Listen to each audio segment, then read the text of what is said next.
Hello everybody, this is Jasmina, and in this video I'm going to talk about landform properties. Basically what is good about them and what you should look for. Now both mountains and water must be visible from at least one window or door of your house for them to count as landforms that your house can receive energy from. Now mountains is in quote because what we think of mountains in English is not what is meant by mountains in Feng Shui.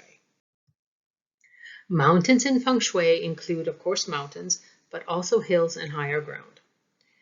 And in general, the better or the lusher the vegetation is on these land features, on these mountains, the better the energy, the higher amount of qi and the better quality of qi you will have, the lusher that vegetation is. Barren, craggy mountains do not create much qi. They do create some. It's better to have a barren, craggy mountain than not to have any mountain. So don't be disappointed if that's all you have. It's much better than not having anything. But mountains must come from nature.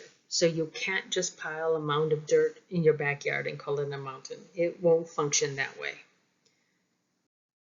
Water needs to be clear, clean in general, that it doesn't have a lot of stuff in it. It needs to be quiet and slowly moving. Now, the reason why you want slowly moving water is because you don't want this to be a breeding ground for mosquitoes.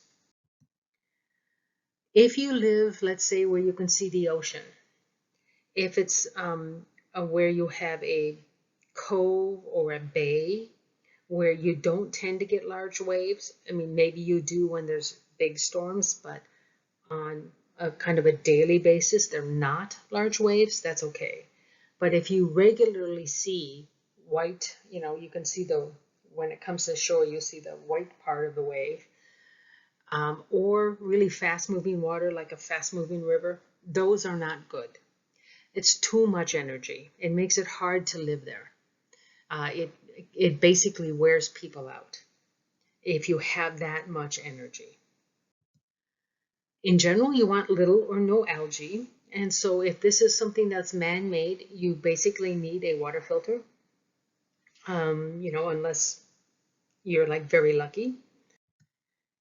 You also do not want waterfalls or noisy fountains. Now, you could have a small bubbler that, bubbles the water up an inch or two. That's okay because those are usually very quiet. And that provides you with a slowly moving water and prevents mosquitoes. And it also tends to help with algae. But filtering does a lot better. So if you have a pool, a swimming pool, that's actually pretty good as long as your pump and filter are working and the water remains clear. Pools are actually very good. Anything can be man-made with water. You have to have natural forms for mountains, but water can be man-made. And that's good because mountains, they're hard to form, but pools are a lot easier. And it has been shown that they do work. And there's very few places where you get both, just in general, unless you own a very big piece of land. So typically, the location of these landforms do matter. There's something called direct and indirect spirit. It's under the leaning star video that I have. I have a lot more details there.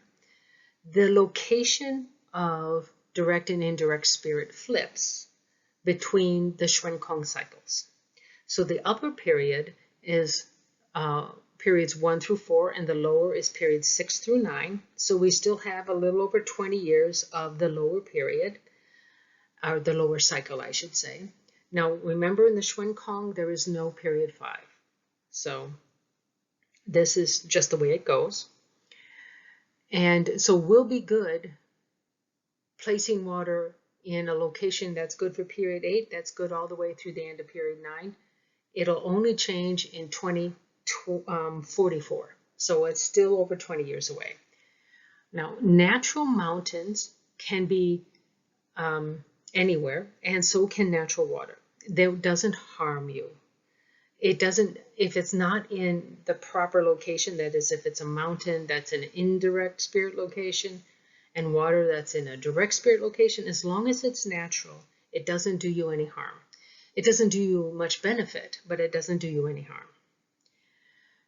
Placing water in a direct spirit location should not be done because that can actually be harmful. But if, for example, you place a water feature during this period, especially if we do it in the next 10 years, so that that water is there for over 10 years or even over 5 years before we change to period 1, you're still okay. You can leave it there. It loses all its energy. It doesn't like shut off. It kind of just wanes. But if you like it, you like what it looks like and everything is fine, you can keep it. You don't have to worry about it because it's been there long enough that it acts more like natural water. It doesn't harm you. It doesn't help you. Now, most special formation also require mountains and water to be in specific location for activation. Now, remember, activation is key.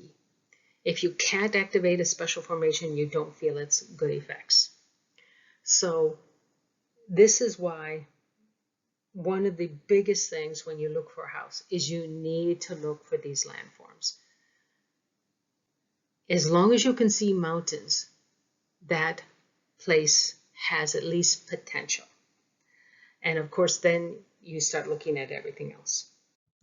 So that's basically it. I'd like to thank you for watching. You can contact me here if you have any questions or visit my ad-free website where I have more information.